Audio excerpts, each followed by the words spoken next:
Já está gravando, então boa tarde a todos. Vamos começar e retomar os seminários aí do Unicim. Eu peço desculpa para quem já assistiu esse do ano passado, mas essa é uma ideia que a gente fazer todo ano para que os alunos novos, as pessoas que estão entrando, passem aí pelo processo básico aí dos 12 passos, tá bom? Mas é lógico, quem já assistiu, se quiser assistir de novo, é bem-vindo, está convidado, e inclusive para fazer perguntas e tirar dúvidas ou contribuir, tá bom?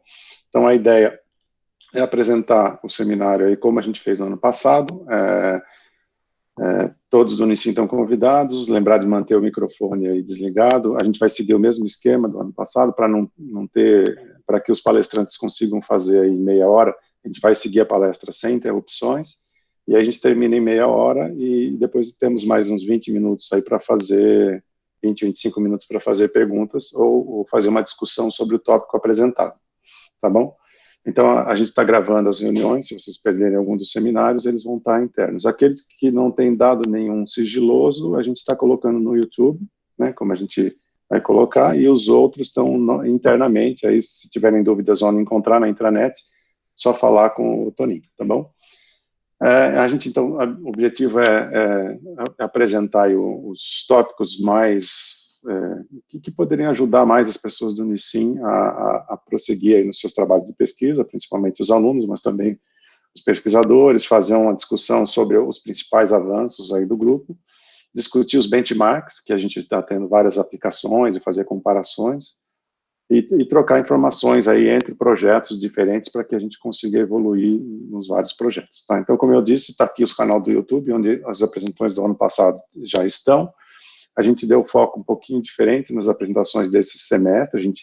Semestre passado a gente apresentou um pouco mais os projetos, e esse semestre vai ser mais técnico. Então, estou pedindo para as pessoas fazerem contribuições bem técnicas mesmo. Então, a gente vai começar hoje com os 12 passos aí, com o close loop, com os 12 passos, 12 etapas, e aí em seguida a gente vai fazer algumas discussões técnicas.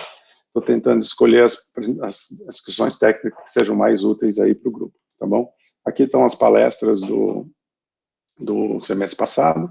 Eu vou passar rápido aqui, não vou ler, só deixei aqui, porque caso alguém veja o vídeo e se interesse por algum dos assuntos, pode buscar ou no YouTube ou na intranet, tá bom? Então já temos várias palestras aí gravadas para vocês verificarem. Se tiverem dúvidas sobre alguma delas, é só consultar. Então, a de hoje vai ser meio parecida com a do semestre passado. Eu acrescentei só algumas poucas mudanças, mas a ideia é apresentar o básico que a gente faz e ressaltar a importância que a gente tem de padronizar os nossos procedimentos para que a gente avance em pesquisa, tá? Então, sim, para quem está entrando agora, ele é focado em simulação de reservatórios, mais para a linha de gerenciamento e de reservatórios, mas a gente é muito integrado com a parte de geociências, né? A gente integra bastante com a montagem, caracterização de reservatórios, a parte de aquisição de dados, a parte de sísmica 4D, então é bastante voltado a geologia e geofísica, para que a gente use isso integrado com os modelos, para que a gente tenha bons modelos para tomar as decisões. A gente integra bastante com a parte de produção, porque o sistema de produção é uma condição de contorno para o reservatório, e por isso a gente tem projeto específico para tratar isso. Bastante com a parte de avaliação econômica, embora a gente não tenha nenhuma grande novidade nisso, todos os nossos cálculos têm envolvido essa parte de avaliação econômica, risco, essas partes todas, tá? E mais recentemente, em amarelo aqui, eu estou colocando a parte de data science, né, que é a parte de curto prazo, envolve um pouquinho também da comparação com dados, que a gente não tem muitas coisas ainda sobre isso, mas a ideia é que a gente evolua um pouquinho nessa linha também. Então, aqui estão as principais missões nossas, não vou repetir isso de novo, está em todas as apresentações do Unicim, né? Só lembrar que a gente colocou aqui os dados para a gente integrar também com os nossos modelos de simulação. Então, hoje em dia, a gente toma muitas decisões baseadas nos modelos, né? Model-based, que a gente fala em inglês, mas a gente está tentando também verificar como que os dados podem ser usados, principalmente para o curto prazo, né? Que é o que a gente tem focado em alguns dos projetos. Quando a gente vai ver aqui daqui para frente, a gente vai falar no loop, né, do close loop, que é a análise que vai ser repetida ao longo da vida do campo. A decisão que a gente vai tomar para o próximo período é bastante baseada naquilo que a gente está prevendo do curto prazo. E é isso que a gente está tentando entender um pouquinho, se a gente pode usar dados para isso, e se a gente vai mudar alguma coisa nos nossos procedimentos para essa análise de mais curto prazo. Ao longo do semestre, do ano, aí, a gente talvez tenha mais apresentações sobre isso. Então, o guia geral para os alunos aí, lembrar que a gente tem vários projetos no Unicim, praticamente todos vocês, acho que tem um ou dois alunos só que não estão envolvidos com os projetos, né? Então, o assunto dos projetos é um guia para as teses, para dissertações que a gente desenvolve no Unicim. Então, a gente tem como objetivo contribuir para esses projetos, né? Cada aluno tem que contribuir para esses projetos. A ideia de fazer isso também é boa, porque a gente acaba conseguindo juntar todos os projetos e somar esforços, né? Então, a gente faz um planejamento a cada semestre, né, que é o planejamento semestral de atividades, o PSA, sendo que ele, em geral, é dividido em 2 períodos, né, onde a gente tem pelo menos um relatório intermediário e um final, e é bastante importante isso, a gente tem enfatizado isso nos últimos períodos aí, que a gente precisa ter esses objetivos bem claros para que a gente possa caminhar na mesma direção, né? Então, aqui tem vários assuntos. O que você já deve ter ouvido falar, ou se então entrar agora, vamos ouvir falar várias vezes, são dos nossos benchmarks, Unicim 1, Unicim 2, isso aqui também é bastante importante. Eu deixo aqui justamente para isso. Primeiro, porque esses benchmarks, eles são feitos de uma forma que a gente consegue ter a resposta que a gente chama de real, aí, que é o referência. Isso possibilita, como um grupo de pesquisa, que a gente consiga medir a qualidade daquilo que a gente está fazendo. Eles são o mais próximo possível que a gente consegue chegar de uma comparação com um reservatório real, mas eles já são bastante úteis para isso, tá? Então, é bastante importante que na pesquisa de vocês usem algum desses benchmarks ou algum dos casos dos projetos, que são casos reais também, que são úteis nessa comparação, tá? Se vocês, na pesquisa de vocês têm que estar usando alguns dos benchmarks ou algum dos casos reais que a gente tem nos projetos, ou então, se for um caso diferente, o que é bem raro no ensino hoje em dia, ele tem que ser validado antes de seguir, tá? Para evitar erros passados aí que a gente teve de o aluno seguir muito tempo com o modelo que não é considerado errado. Então, é bastante importante. E o último ponto aqui é que praticamente todos no Unicim estão seguindo as metodologias dos 12 passos. Então, tudo tem que ser justificado pelo que a gente chama aí de Closed Loop, Field Development and Management. Eu vou explicar direitinho, a palestra de hoje é focado nisso, eu vou tentar explicar por que a gente faz isso aqui no grupo, tá bom?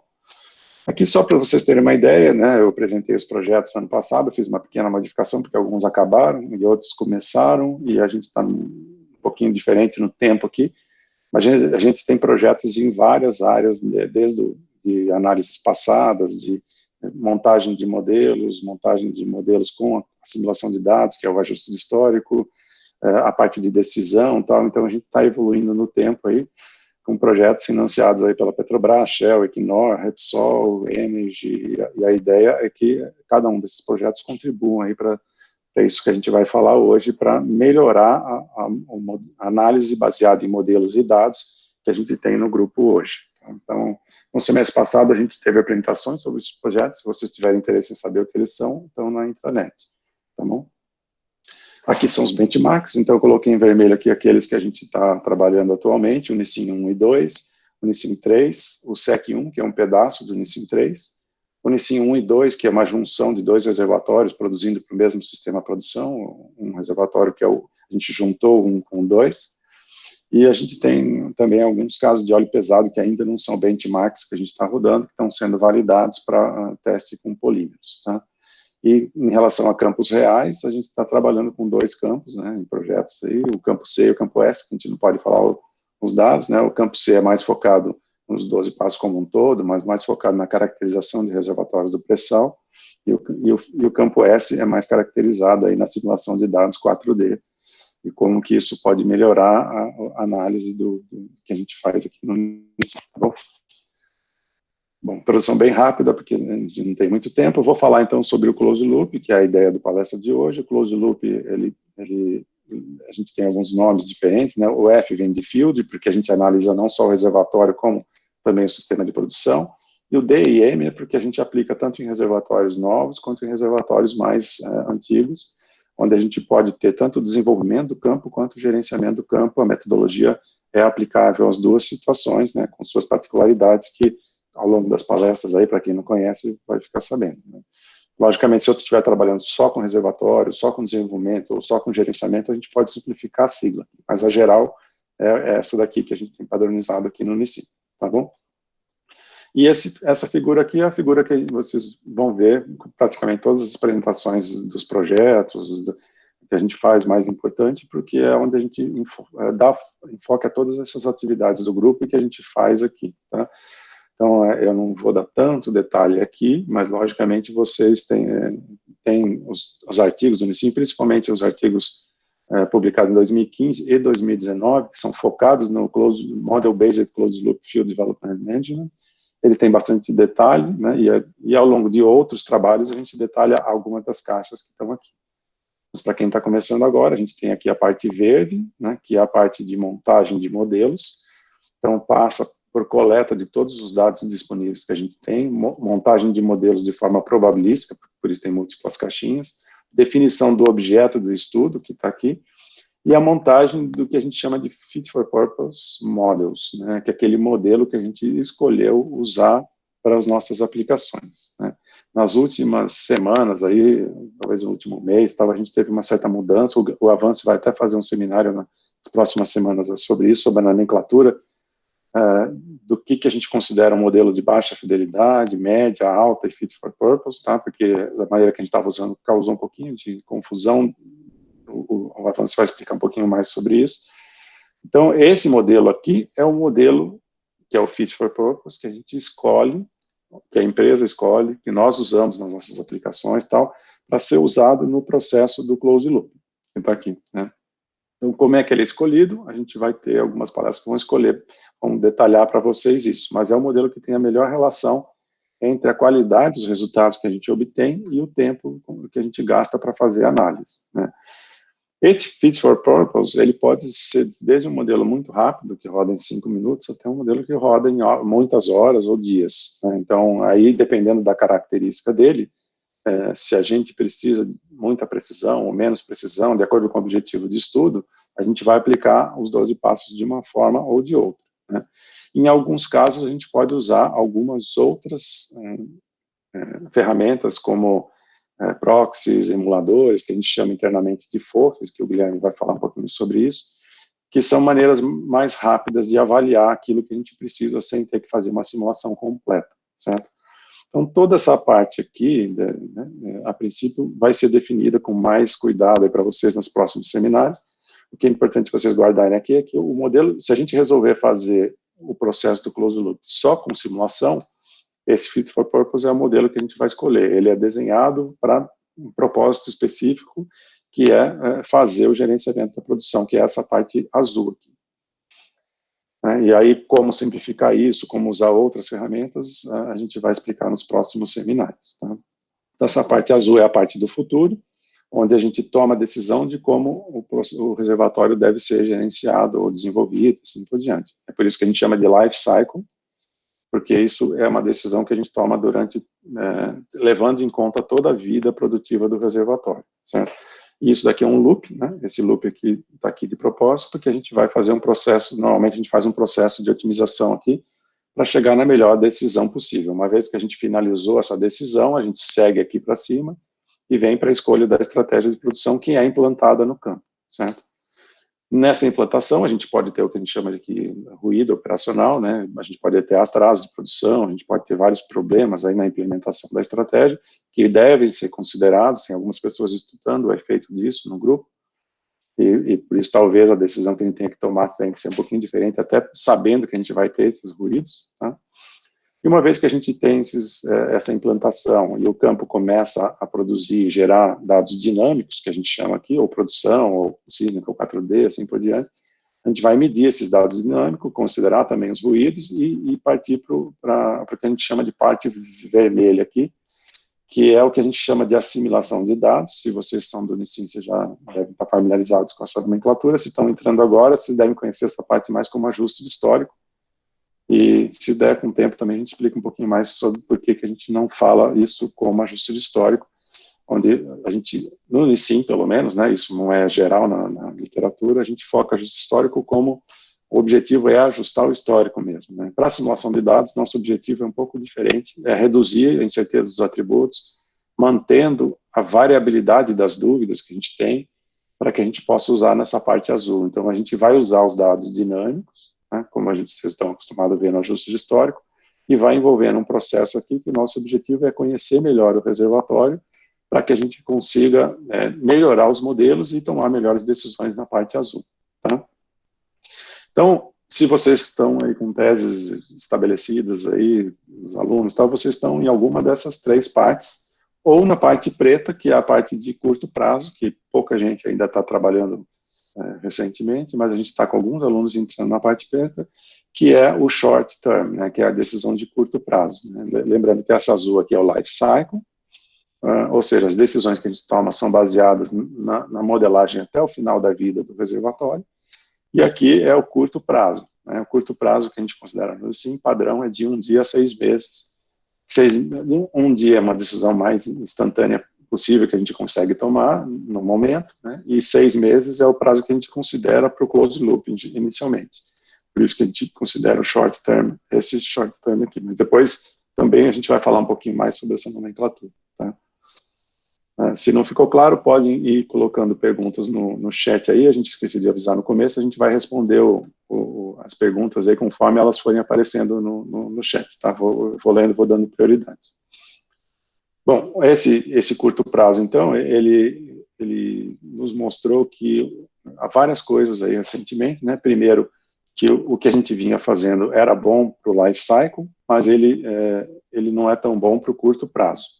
Então, a gente está tentando melhorar um pouquinho as decisões de curto prazo. A gente tem, então, procurado fazer uma melhor transição entre o passado e o futuro. Quem já trabalhou com ajuste de histórico deve ter passado por esse dado, que quando a gente passa da modelagem do passado, onde a gente informa uma condição de contorno, para a modelagem do futuro, onde a gente muda a condição de contorno, porque no passado eu conheço a produção e no futuro ela é incerta, a gente tem, às vezes, em geral, uma transição bem ruidosa, bem problemática, e para o longo prazo isso se acomoda, mas para o curto prazo é complicado. Certo? Então, por isso a gente tem procurado fazer essa transição de uma forma melhor. A gente vai procurar usar também dados para isso a gente não tem feito ainda, tem alguns outros grupos aqui integrados com o Nissin que estão trabalhando um pouco nisso, mas a gente está entrando um pouco nessa área também. E a gente dividiu aqui um pouco das nossas variáveis, né? Eu vou falar daqui a pouquinho sobre G1, G2, G3, para quem não está familiarizado, o G1 são as variáveis de desenvolvimento do campo, ou seja, quantos poços eu vou colocar, que plataforma eu escolho, onde eu vou perfurar os poços, onde eu vou colocar produtores, injetores. Então, a gente divide, a parte de G2 é a variável de controle, ou seja, como é que eu vou controlar os poços, se eu vou fechar esses poços, eu vou aumentar a vazão, diminuir vazão, fechar a válvula, abrir válvula e tal, é um outro tipo de variável, né? E o G3 são variáveis de revitalização do campo, ou seja, depois que passa um tempo, eu posso mudar a estratégia que o campo foi desenvolvido, né?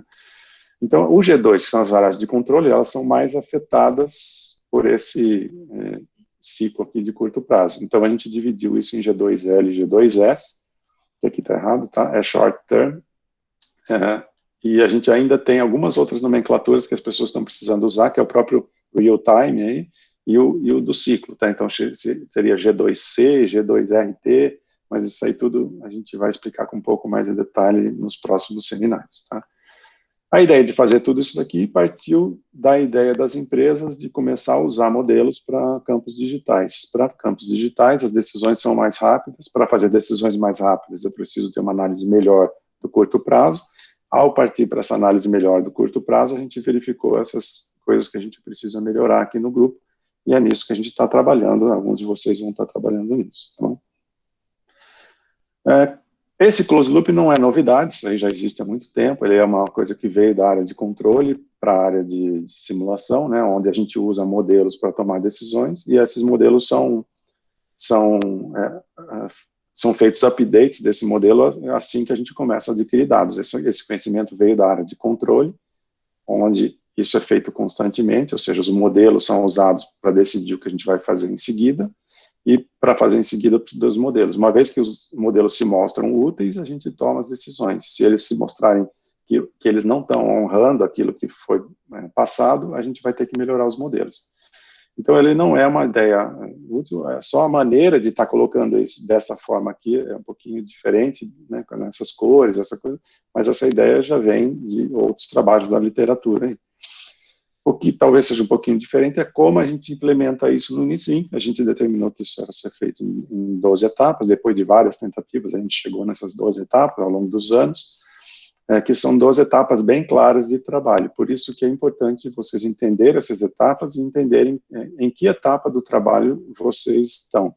O foco, em geral, de um aluno, principalmente de mestrado, que é mais curto, ele, em geral, está focado numa das etapas só, assumindo que as outras etapas já estão feitas por outras pessoas. Por isso que é importante a gente ter os benchmarks, as coisas, né? Então, ao longo das palestras, a gente vai ver um pouquinho mais dessas etapas também, um pouco mais em detalhe, mas as etapas têm as mesmas cores aqui, verde, vermelho, azul e preto, tá? O verde é para montagem do modelo, a gente divide essa em duas etapas bem distintas, porque a primeira é mais para montar o modelo e a segunda é mais para tentar calibrar o modelo numericamente, tentar chegar no fit for purpose models aí que a gente falou. Então, a gente vai ter uma palestra também, acho que do Avance e do Célio, onde eles vão mostrar como essa etapa é importante, tá? Porque a gente conseguiu, no caso real aí, com o trabalho do Forlan e depois do Avance e depois do Célio na parte de assimilação, um modelo que veio da empresa originalmente rodando em 3 horas, o Forlan reduziu para 1 hora, com a mesma qualidade dos resultados, e depois o Avance conseguiu reduzir isso para 10 minutos, com a mesma qualidade dos resultados.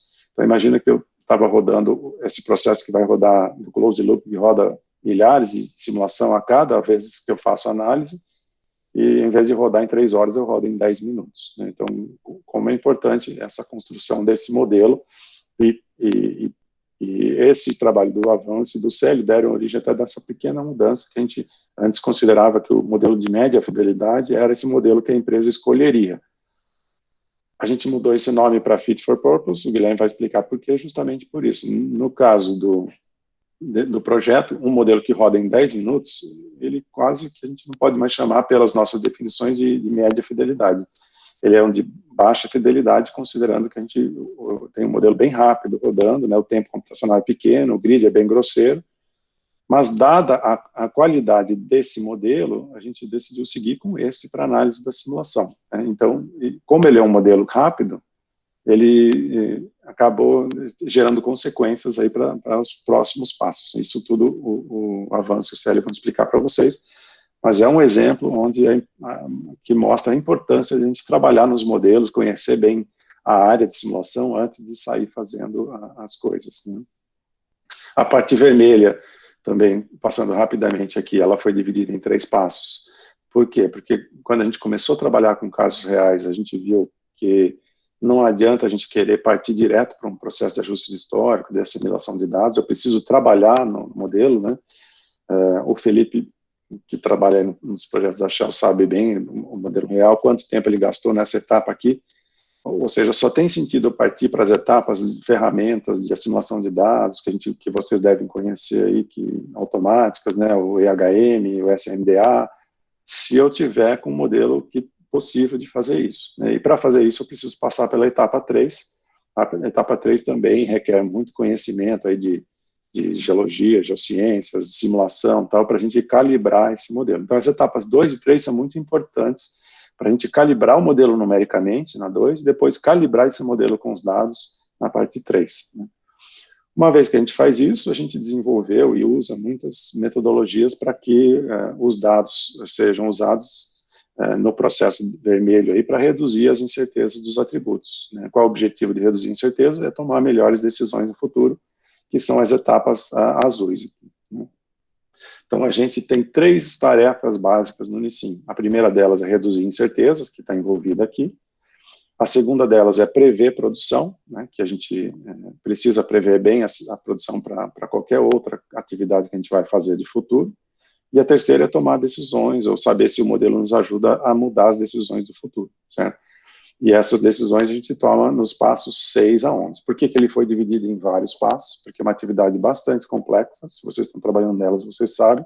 o número de variáveis é muito grande, o número de incertezas é muito grande, tem muitos detalhes a decidir, né? Então, por isso, a gente dividiu ela em etapas, né? Logicamente, se for um caso muito simples, com uma decisão muito simples, a gente pode, a metodologia permite que eu junte essas etapas numa etapa só. Eu iria direto para a etapa 10, por exemplo, né? Então, se eu tenho um modelo que roda em 5 minutos, que eu tenho um conjunto pequeno de incertezas e a decisão não é tão difícil, eu posso partir direto para um processo de otimização, que a gente chama robusta, porque a gente rodaria todos os cenários, aí depois vocês também vão, se não estão familiarizados, vão ver um pouquinho sobre isso, partir direto para uma otimização, como a gente vê estudos na literatura que fazem isso. Mas, para casos reais, a gente sabe que não é tão simples fazer isso, então por isso a gente dividiu isso em várias etapas, tanto na parte vermelha, que a gente dividiu isso em 3 etapas, quanto na parte azul, que a gente dividiu em 6 etapas, né? Então, a nossa recomendação é que ela seja feita em várias etapas. Na etapa 6, principalmente, para a gente conhecer um pouquinho mais do modelo, saber o modelo, tentar otimizar a estratégia para um modelo que a gente chama de base aqui. A gente tem alguns critérios de escolha, mas é o nosso fit for purpose model, calibrado, em geral, para um próximo do P50, né? Se vocês conhecem a nomenclatura, o P50 é o modelo mais provável, mais próximo da média aí dos cenários, né? Uma vez feito isso, a gente faz a curva de risco. Muitas empresas param a análise de risco por aqui, né, fazendo análise de risco, e a gente mostrou ao longo dos últimos anos que dá para melhorar bastante essa estratégia de produção que a gente faz na etapa 6, baseado nas etapas 8 a 11. Então, como a gente faz isso? A gente, em geral, é proibitivo a gente rodar as nossas metodologias com centenas ou milhares de modelos, né? Dá para fazer, mas o tempo computacional é muito grande. Então, a gente, em geral, escolhe alguns modelos representativos. Vocês vão ver que tem metodologias para escolher modelos que representem bem as nossas incertezas, o nosso problema. A Suzana, acho que vai falar um pouquinho sobre isso numa das próximos seminários, e vai mostrar alguns exemplos. Daí, a gente parte para a otimização robusta, que ela pode ir direto para a etapa 10, rodando uma otimização que não só seja boa para esse caso base, mas também seja boa para os outros modelos, que a gente chama de representativos. Ou a gente pode fazer isso ainda por etapas, né, se for adequado para isso. Aí tem vantagens e desvantagens, que vocês podem também ler alguns trabalhos que fizeram a comparação fazendo a otimização usando modelos representativos, cada um de uma vez, que a gente chama de otimização nominal, né? Cada nominal é porque para cada modelo a gente faz uma otimização, né? Ou a gente faz direto a robusta, que a gente roda todos os modelos de uma vez, né? Se vocês estão ouvindo isso pela primeira vez, talvez fique um pouco em dúvida, mas vocês vão ver exemplos disso nos próximos seminários, tá? Mas existem diferentes formas de fazer, e a metodologia colocada dessa forma, em 12 etapas, é justamente para que a gente permita adequar a problemas mais simples, mais complexos, problemas com menos histórico de produção, mais histórico, campos mais novos, campos mais antigos, e assim por diante, né? E o passo 11 foi baseado em duas coisas. Primeiro, que a gente precisa integrar com o sistema de produção para ter uma previsão de futuro um pouco melhor. Tem alguns critérios para isso, que o João levantou aí na tese dele, que ele vai defender em breve, né? Quando a gente precisa integrar, quando as condições de contorno precisam ser integradas com o sistema de produção. E, nesse caso, a integração com o sistema de produção pode ainda atrasar ainda mais o tempo computacional. Então, embora ele possa ser feito em todas as etapas azuis, a gente tem praticado de fazer ele só depois de terminado o processo, da etapa 10, escolhida a estratégia, a gente faz a integração com o sistema de produção para ver se o nosso sistema de produção contempla aquela solução que a gente achou, né? Se a gente, de repente, integrar com o sistema de produção e aquela solução que a gente fez não for boa, a gente vai ter que repetir alguns passos de otimização, né? E a outra finalidade desse passo 11 é que a gente, em geral, depois de passado, para problemas complexos, depois de passado pelas etapas anteriores, a gente ainda vê algumas possibilidades de melhorias manuais, né? Algumas coisas que, pelo conhecimento de engenharia de reservatórios, a gente consegue, de certa forma, melhorar manualmente a solução que a gente encontrou.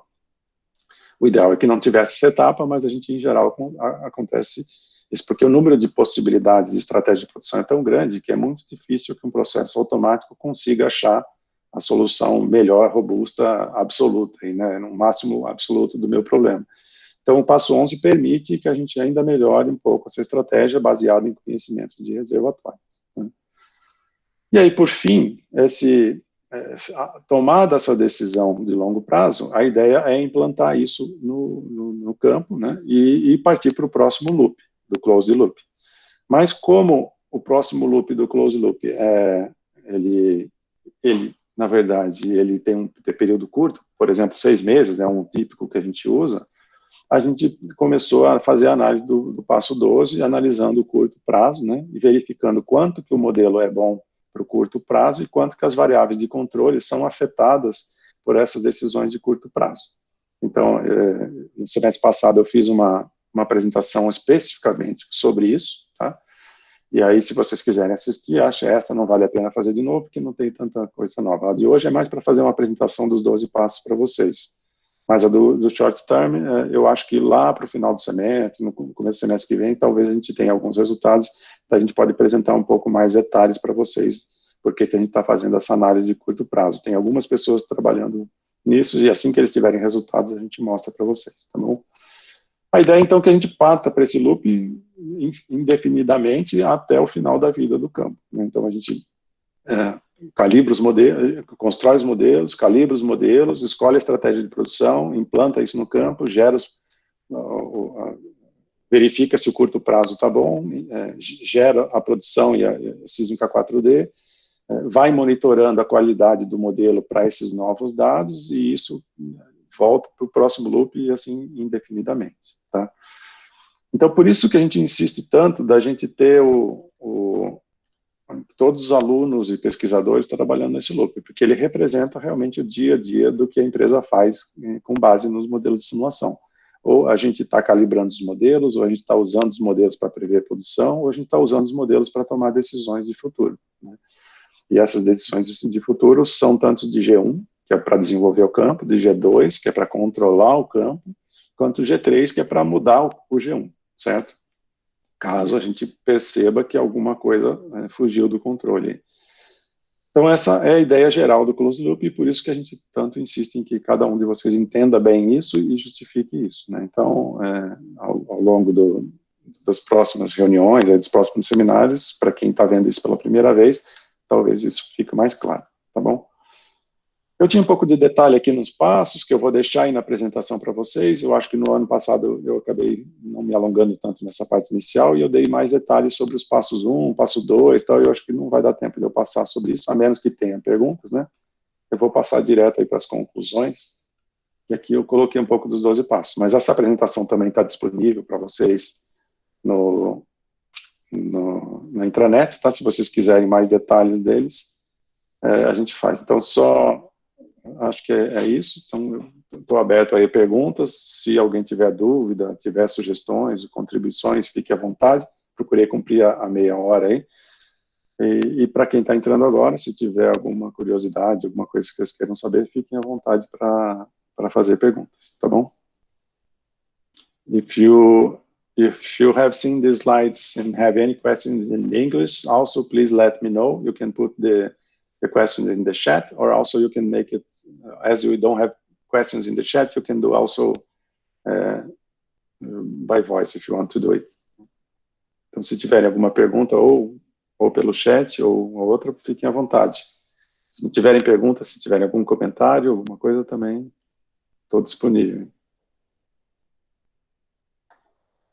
Se vocês não tiverem nenhuma pergunta, eu detalho os próximos passos.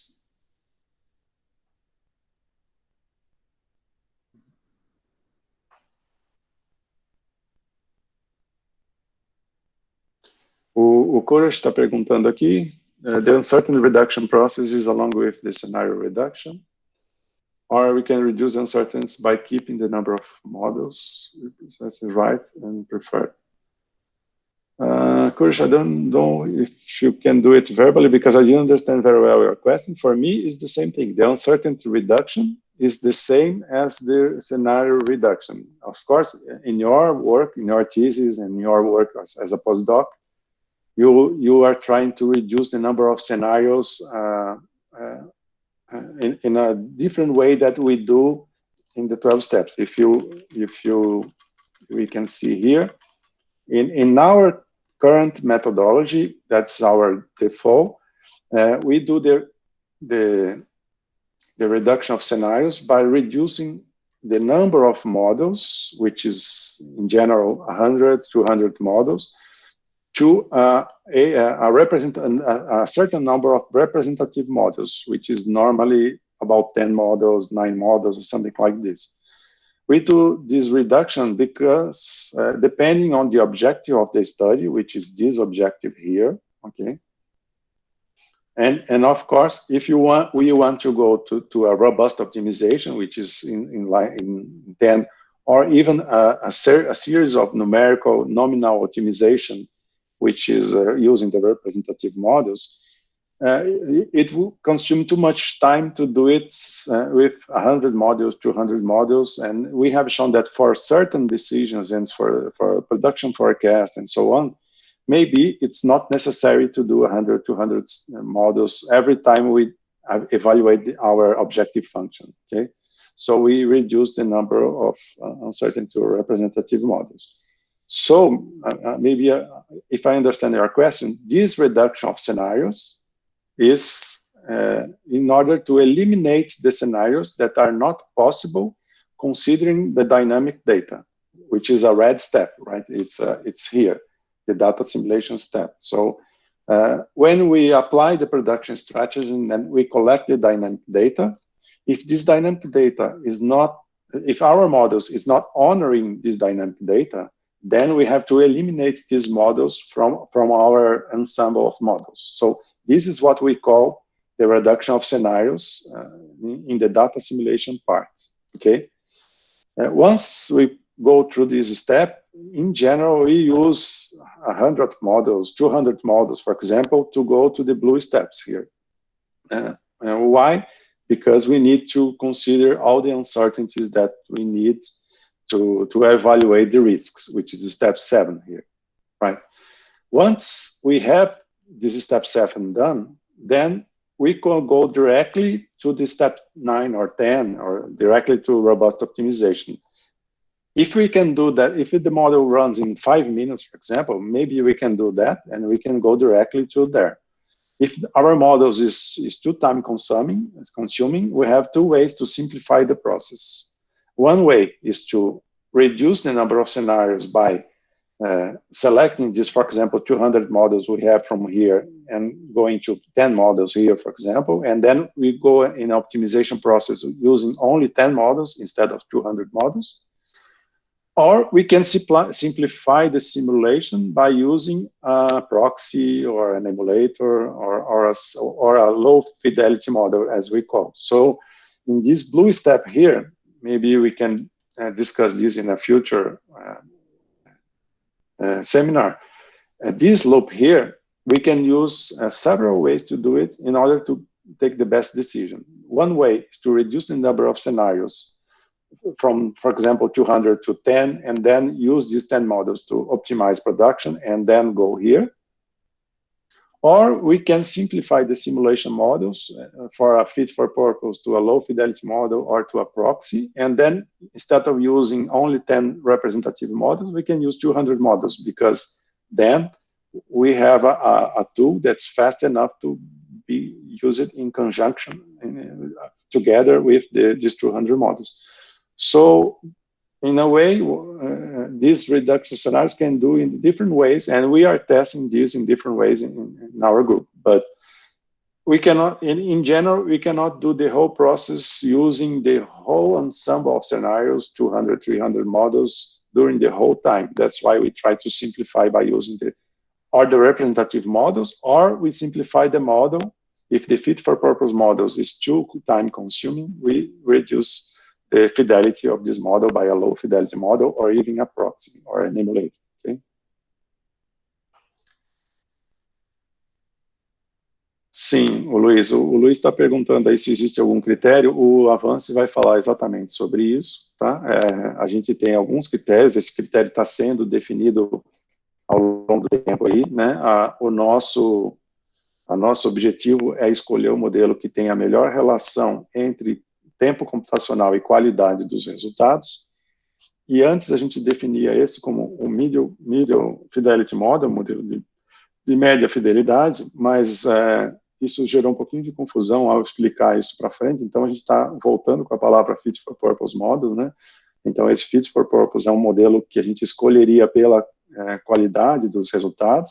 Se esse modelo rodar muito rápido, porque a gente simplificou bastante a física do problema, por exemplo, eu posso usar um Black-OR no lugar de um composicional, eu posso usar um modelo com 10 mil blocos em vez de 1 milhão de blocos, essas coisas. Então, se ele perde qualidade dos resultados, e aí a gente vai ter que ter algumas métricas para isso, se ele perde a qualidade dos resultados, ele passaria para um Low Fidelity Model que é usado apenas em parte do processo. Então, por exemplo, no seu trabalho, uma maneira de fazer isso que você encontrou foi fazer um tempo de simulação menor, ou seja, a decisão que eu vou tomar, talvez não precise esperar 30 anos de simulação, talvez eu consiga tomar a mesma decisão com 15 anos de simulação, ou 10. Então, nesse caso, a gente está usando um modelo de mais baixa fidelidade, né, um modelo pior em termos de qualidade do resultado, mas que é suficiente para a gente tomar a decisão. Só que nesse caso, se a gente abaixou a qualidade do resultado, depois que a gente chegar numa decisão, a gente tem que voltar para o modelo de mais alta qualidade para que a gente comprove que a decisão foi boa, né? Se o Fit for Purpose é usado direto no processo, sem ter que fazer nenhuma simplificação, aí a decisão já está tomada. Então, essa é a diferença entre essas duas situações. Mas você está certo, a gente precisa de algumas métricas para isso, né? E a gente ainda está definindo essas métricas. Por enquanto, ainda está um pouco qualitativo, no sentido de escolher o melhor relação custo-benefício, né, para a tomada de decisão. Se a melhor relação custo-benefício a gente consegue com um modelo que é muito rápido, então a gente passa a executar o closed loop. A nossa recomendação, pelo menos, é que execute o closed loop direto com simulação. Se esse modelo for muito lento, existe a possibilidade de a gente reduzir o número de modelos para FOFs ou para proxies ou emuladores. Não sei se respondi sua pergunta, mas... o modelo de alta fidelidade, o Anderson está perguntando aqui. O modelo de alta fidelidade, o Anderson, é esse modelo aqui, certo? Em geral, ele é um modelo que ele não é usado no closed loop, pelo menos pela nossa definição, que é um modelo muito lento. Então, para rodar 100, 200, 300 simulações, um modelo que roda em alguns dias, que é em geral que a gente usa, tal, a metodologia demoraria muito para a gente gerar resultados, principalmente se nosso objetivo é gerar resultados mais de curto prazo, short loop, short term, né, essas coisas. Então, a princípio, o modelo de qualidade, ele não é usado no closed loop, mas ele é usado para calibrar o modelo de média e baixa fidelidade. Então, de tempos em tempos, conforme a gente vai mudando os modelos, e mudando o tempo e tendo mais dados, essas coisas, veja que ao construir os novos modelos, se eu partir principalmente para o Big Loop aqui, né, que a gente fala, eu esqueci de falar aqui, né, o Big Loop é quando a gente muda direto os modelos de alta fidelidade. Então, quando eu faço a simulação de dados, eu posso mudar direto o modelo de simulação, né, que é esse modelo aqui, se eu não quiser passar pelo Big Loop, ou eu posso mudar o modelo lá que foi construído de alta fidelidade para, a partir desse, gerar os modelos de baixa fidelidade. Esse processo aqui, em geral, envolve simplificações, né? A gente vai ter uma palestra do Vitor na semana que vem falando sobre algumas dessas simplificações em termos de upscaling, e depois a gente vai ter uma palestra do Avanço para falar como a gente pode melhorar esses modelos numericamente, né? Então, são exemplos importantes aí da gente fazer. Então, não sei se eu respondi a sua pergunta, mas a gente não usa, mas os modelos de alta qualidade são usados no meio da nossa metodologia para conseguir calibrar os modelos de baixa fidelidade, mais baixa fidelidade. Então, por exemplo, se eu tomei uma decisão de estratégia de produção, eu posso selecionar alguns modelos representativos de alta qualidade para testar se aquela solução foi boa mesmo nesses modelos antes de implantar essa decisão no campo. Então, eu não vou fazer um processo de otimização de milhares e milhares de simulações usando a alta qualidade, mas eu posso usar alguns deles para testar a decisão que eu tomei, né? Então, a gente tem um modelo de alta fidelidade, mas é importante que essa sua pergunta para que as pessoas consigam entender que o modelo de simulação é sempre uma simplificação da realidade, certo? Quanto mais alta a fidelidade, maior a chance da gente ter uma resposta melhor. Embora isso não seja, como vocês vão ver na palestra do Avance, isso não é uma relação direta. Às vezes a gente tem modelo mais rápido e melhor, né? Mas, em geral, o modelo mais lento, que tem mais física envolvida, mais blocos, composicional, com muitos componentes, tal, que representa melhor as heterogeneidades, essas coisas, ele, em geral, tem uma chance melhor de se comportar bem, de representar melhor a realidade. Só que ele é muito lento, né? Ele, em geral, demora muito. Então, por isso que a gente usa isso para, de tempos em tempos, ele ser revisitado e comprovado que o nosso modelo fit for purpose, ou nossa proxy, a nossa simulação, ela está adequada para a decisão que a gente está tomando. Então, é muito importante essa sua pergunta também para falar que todo modelo, seja ele de alta, média, baixa, proxy, emulador, outros modelos, eles são modelos, né? Então, eles têm um erro em relação à realidade. E isso é importante a gente usar o R, né, que é o nosso modelo de referência, para a gente, na nosso benchmark, pelo menos, mas na vida real a gente só vai perceber isso ao implantar o closed loop, saber quanto que o modelo está errando em relação à realidade. No nosso caso, em relação à referência. No caso real, em relação ao campo real. Se de um loop para o outro a gente perceber que o nosso modelo está muito ruim, não faz sentido a gente fazer o processo de otimização que envolve milhares e milhares de simulação, uma função objetivo que melhora 0,5% do objetivo se eu tiver um erro de 5% do meu modelo em relação à realidade. Então, é para isso que a gente usa bastante a referência. Nossa referência é usada para implantar o closed loop, mostrar que ele está funcionando, mas também para mostrar essa diferença. Tá? Então, é para isso que a gente usa o alta fidelidade no grupo. A gente tem usado pouco, mas precisa usar mais, tanto a referência quanto a alta fidelidade. A Isabela está perguntando sobre otimização robusta. Sim, Isabela, nós vamos ter algumas apresentações aí sobre otimização, né, seja ela robusta. Aí eu acho que a gente vai até dividir do G1, que é um tipo de otimização que a gente faz, do G2, que é separado, G2L. Então a gente vai ter algumas otimizações aí sobre esses processos. Não são metodologias completamente finalizadas, porque a gente está evoluindo ainda nesses processos, né? Tanto de a simulação de dados quanto a otimização robusta. Mas a gente tem procurado pegar alguns assuntos, por exemplo, como otimização robusta, pegar um trabalho que deu certo e a pessoa vem aqui apresentar, que é essa ideia dos seminários, né, para que outras pessoas consigam, olhando aquela ideia, tentar ou reproduzir, melhorar e assim por diante. Então, a ideia é que a gente tenha, assim, alguma ideia, alguma palestra sobre otimização robusta. Se tem mais alguma pergunta? É importante também a gente entender, né, para quem está aqui, já que não tem uma pergunta aí, essa parte da diferença entre a otimização nominal, que a gente faz aqui no passo 6, e depois repete para cada modelo representativo no passo 9, certo? Então, esse daqui tem alguns objetivos, né? Acho que a gente tem mais uns minutinhos, talvez até dê para explicar isso. E no trabalho do Luiz Otávio, por exemplo, ele comparou uma solução que a gente tinha seguindo esses passos aqui dessa forma e uma otimização robusta direto, certo? Sempre usando os modelos representativos. Não é direto porque a gente fez esses taps, pulou o 9 para o 10 aqui, né? Ou seja, em vez de fazer para cada modelo representativo, a gente pode pular. Se a gente não quiser fazer de forma nominal, a gente pode ir direto para a otimização robusta. Então, no trabalho do Luiz Otávio, vocês podem ter uma ideia da importância de fazer isso.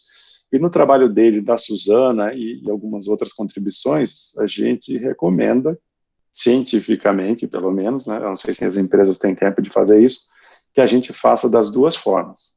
Tanto da forma nominal, porque ela tem algumas utilidades, se tiver uns minutinhos eu mostro isso, quanto da forma robusta, que é a maneira melhor para otimizar uma determinada função objetivo. Então, no trabalho do Luiz Otávio, por exemplo, vocês se encontram na página de sim, se quiserem ver, ele mostra que ao otimizar direto a robusta, em geral, a gente tem uma função objetivo melhor. Então, aquilo que a gente está otimizando, a gente consegue maximizar, ao invés de fazer a otimização para cada modelo representativo e depois escolhendo a melhor.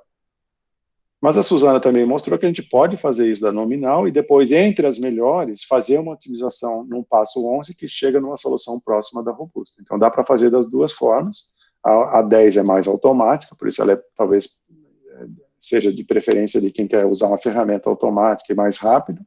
A 9, ela é mais cuidadosa e serve para casos mais complexos e que eu não consigo fazer tanta simulação e que eu quero ir aos poucos, né? E ela serve também para algumas partes do 11, que eu não falei aqui, tem algumas pessoas trabalhando nisso, que é o valor de informação, o valor de flexibilização aqui. Eu vou mostrar só um exemplo rápido, né, já que a gente tem mais alguns minutinhos, que aqui, por exemplo, é o trabalho que a gente fez lá em 2015, mostrando, né, que, no caso, seguindo os passos do NISIM 1D, né, que a gente estava fazendo, a gente chegou em várias estratégias para vários modelos representativos. Aqui a gente vê que cada estratégia, a estratégia 1 é melhor para o modelo representativo 1, a estratégia 2 é melhor para o modelo representativo 2, assim por diante, né, como a gente vê aqui. E se a gente aplicar a estratégia para todos os modelos representativos, eu tenho uma média, que é o que a gente chama aqui aqui é o VPL, né, que a gente está mostrando na tabela, e aqui é o valor médio esperado, o EMV, né, Expected Monetary Value.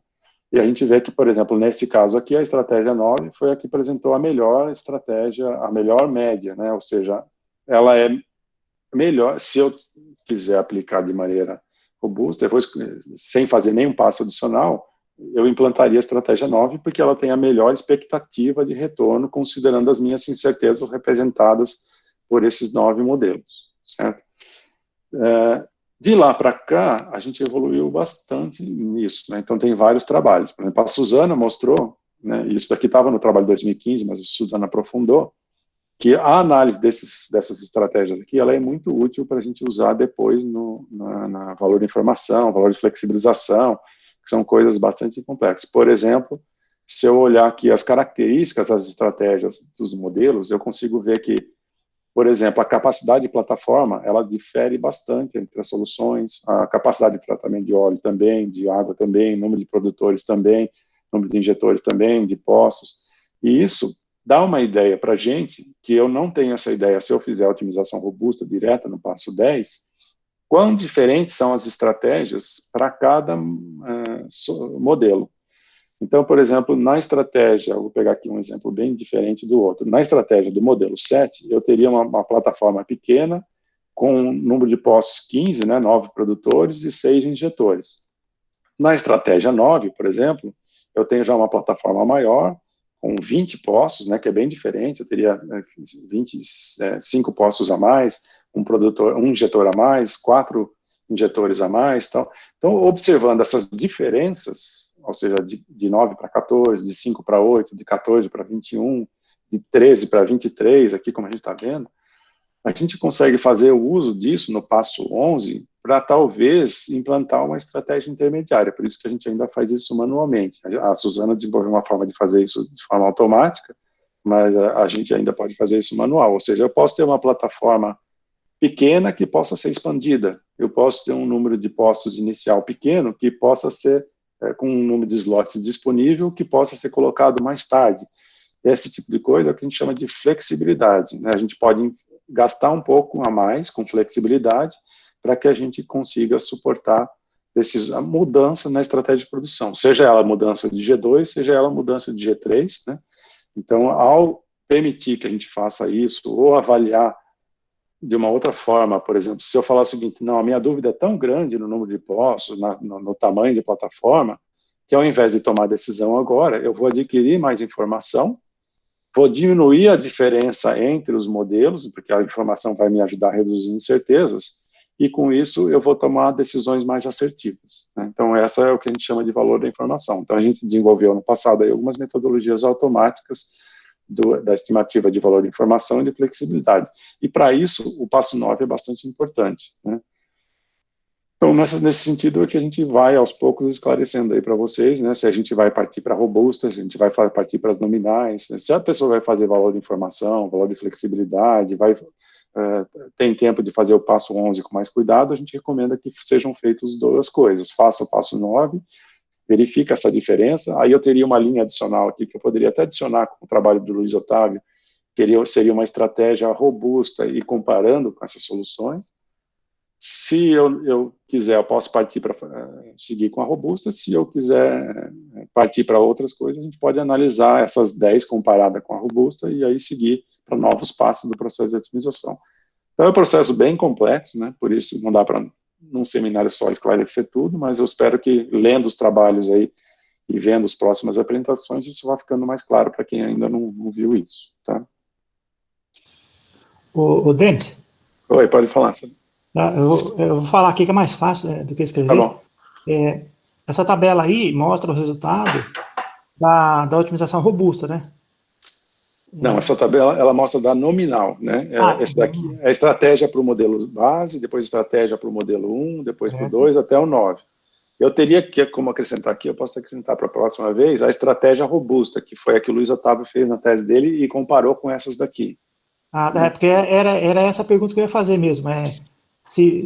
Provavelmente já tem algum estudo sobre isso, né? Mostrando a diferença de fazer robusta ou especializada, né? Tem, Se do próprio tem Luiz uma diferença. Otávio, ele fez isso. Né? Então, no caso aqui, quando a gente fez o paper em 2015, a estratégia escolhida foi essa aqui, né? Foi a 9. Então, essa daqui é que gerava o melhor retorno. Depois, a gente mostrou alguns trabalhos, no trabalho da Suzana, por exemplo, que a 9 seria uma decisão inicial, mas depois a gente poderia trabalhar no passo 11, levantando o valor de informação, o valor de flexibilização e melhorar essa estratégia 9 para decisões melhores. E o Luiz Otávio fez um trabalho partindo para a robusta, né? Então, na robusta, ele mostrou que, em geral, é o que a gente já via da literatura e ele comprovou no trabalho dele, tudo é probabilístico, mas assim, a maior chance de obter um VME maior é se eu otimizar direto o VME olhando todos os modelos de uma vez, que é o que ele mostrou no trabalho dele. Então, eu poderia colocar aqui a estratégia robusta, né, que foi o que ele fez. Eu teria uma tabelinha, mas esse valor aqui, não sei, seria 1,65, por exemplo. Ele é maior do que os outros, né? A chance de eu usar uma otimização robusta e chegar num resultado melhor aqui é o mais provável de acontecer, né? Então, eu escolheria essa estratégia robusta se eu quiser basear meu estudo apenas na maximização do MV. Mas como tem outras coisas a considerar, tem outras funções que a gente olha, tem valor de informação, flexibilidade, então a gente faz isso de maneira nominal e robusta. Tá, Tá joia. Obrigado. não sei se ficou claro. Sim, sim. Não, obrigado. Então, na verdade, o trabalho do Zuitava foi até uma demanda da Petrobras, né, para a gente testar, porque, em geral, a gente recomendava fazer isso, escolher a estratégia que era a melhor aqui para cá, né, e estava como passos futuros comparar com a robusta, né. Aí, assim, a literatura mostra que a robusta é a melhor, ou seja, se eu estou otimizando uma função objetivo, e aí aqui, na verdade, eu pegaria a melhor entre as 9 e escolheria a melhor. E lá na robusta eu estou usando direto a função objetiva. Então, logicamente, se eu fizer infinitas simulações, a robusta vai ser melhor, né? Mas, lógico, como tem mínimos locais, máximos locais aí no processo de otimização, pode dar um sorte e azar de até uma das nominais ser melhor, mas não é o que mais provável de acontecer, né? Então, se tiver exclusivamente baseado em escolher o melhor valor médio, aí é melhor partir para a robusta. Se a gente for seguir no passo 11, com valor de informação, flexibilidade, for analisar outras coisas, depois for usar isso para integração com o sistema de produção, aí a gente recomenda fazer as duas, né? Por enquanto, a menos que alguém no grupo aí consiga desenvolver alguma metodologia que junta as duas coisas aí, né? Mas a princípio é isso que a gente tem recomendado. Certo. Faria sentido tentar rodar uma estratégia média das estratégias especializadas? Na verdade, é isso que a gente faz um pouco, Anderson, a gente já fez, né? Ou seja, você está falando pegar uma média disso daqui e rodar, né?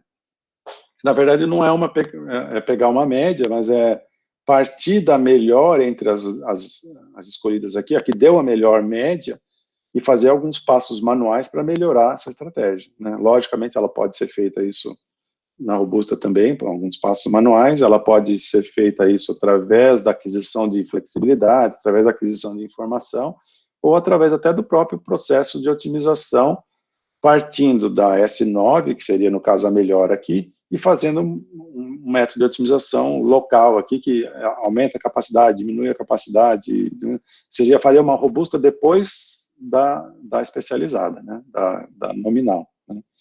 Então, dá para fazer tudo isso, né? Assim, a ordem que isso é feito, essas coisas, logicamente, vai afetar o tempo computacional e a qualidade da solução. Mas, assim, estamos abertos a ideias novas aí para estar fazendo isso. Mas, por enquanto, o que a gente tem feito é otimizado de uma maneira o mais automática possível as nominais, otimizado robusto, comparado as duas coisas, se der tempo, passar pelo processo de valor de informação, passar pelo processo de valor de flexibilidade, e aí sim a decisão melhor está tomada. Só que para fazer tudo isso, para um campo real, que a simulação demora horas, fica com um tempo meio proibitivo. Tá? O João está lembrando aqui que são modelos, né, que foi o que eu falei quando eu falei do loop lá, e não a realidade, né, então passa a começar a não ter tanto sentido assim, acho que é isso que o João quis dizer, eu fazer um processo tão custoso, né, com tanta coisa, sabendo que na hora que eu implantar no campo, vai ter um erro do modelo em relação à realidade. Então, não faz sentido, por exemplo, se eu estou obtendo aqui coisas muito parecidas entre estratégias, por exemplo, é que aqui a diferença está muito grande, né? Eu tenho ainda MVs com valores muito grandes e tal, mas a partir do momento que eu escolhi a 9, escolhi a robusta, esse aqui deu perto uma da outra, eu otimizar, eu vou melhorar 1%, 2%, começa a não fazer muito sentido eu gastar tanto tempo computacional nisso, né, nessa otimização, gastar tanta coisa, sabendo que o meu modelo tem um erro de 5%, 10% em relação à realidade, né? Então, acho que é isso que o João quis dizer, e isso que por isso que a gente sempre pede para a gente comparar isso com o modelo de referência, verificar quanto que a gente está errando, quanto que o modelo é bom para a gente realmente tomar a decisão e tal. Mas também não é justificativa para a gente fazer um processo qualquer, falando, o meu modelo está errado, então eu vou fazer um processo bem rápido e tomar decisão qualquer, né? Então, a gente faz o melhor possível com o modelo, aplica essa estratégia melhor possível no campo, e por isso que a gente tem implantado essa correção de curto prazo também, né?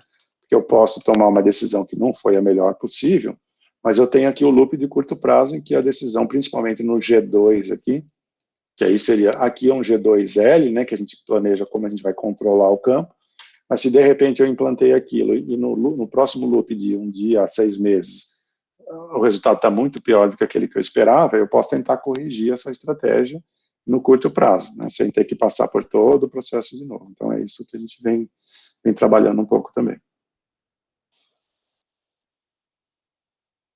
Pessoal, acho que o Felipe fez uma pergunta aqui, essa seria a última, que a gente acabou de passar do tempo aqui. Foi avaliada a influência da variabilidade do conjunto de modelos na otimização robusta versus nominal?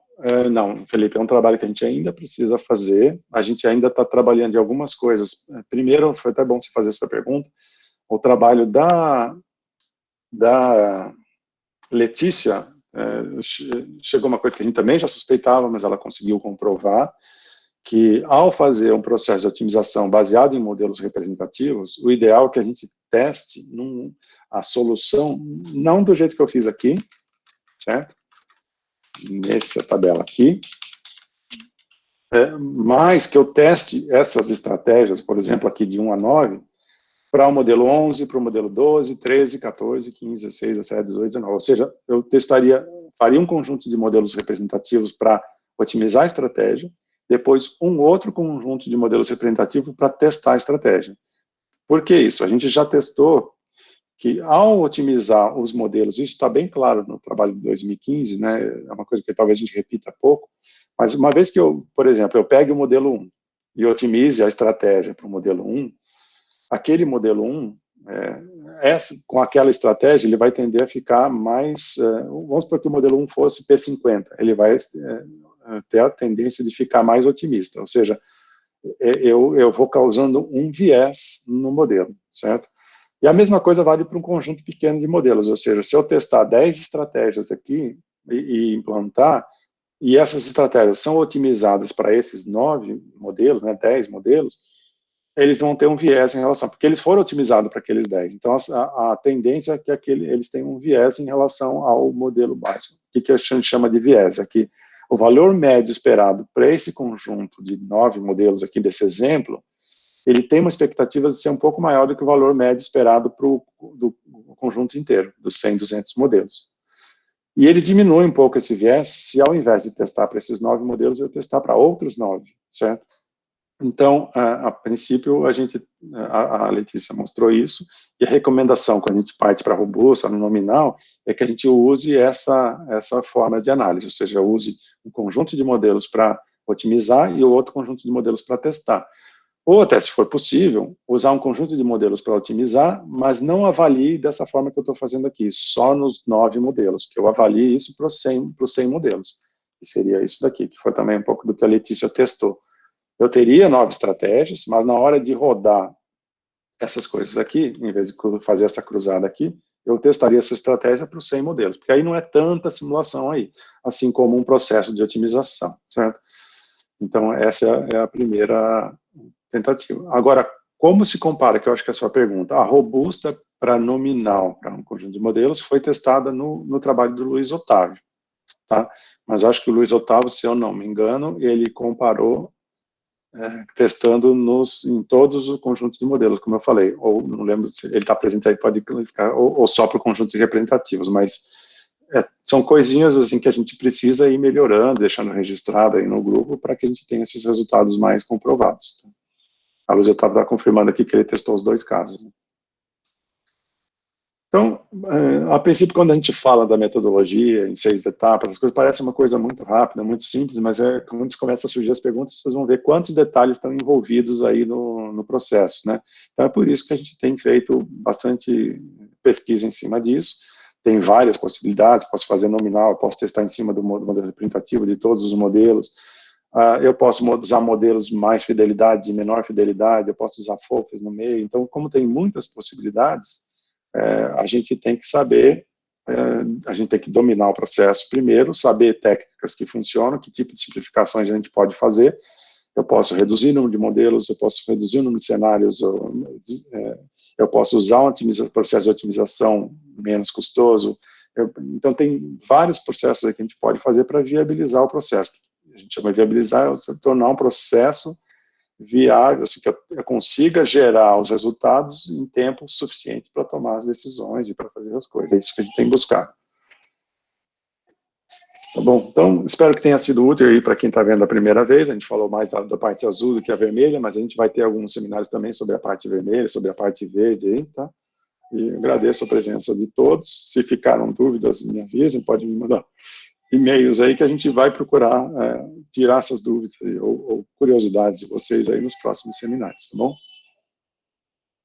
Então, obrigados a todos e bem-vindos aos que estão entrando aí no ensino pela primeira vez. Qualquer dúvida, me avisem.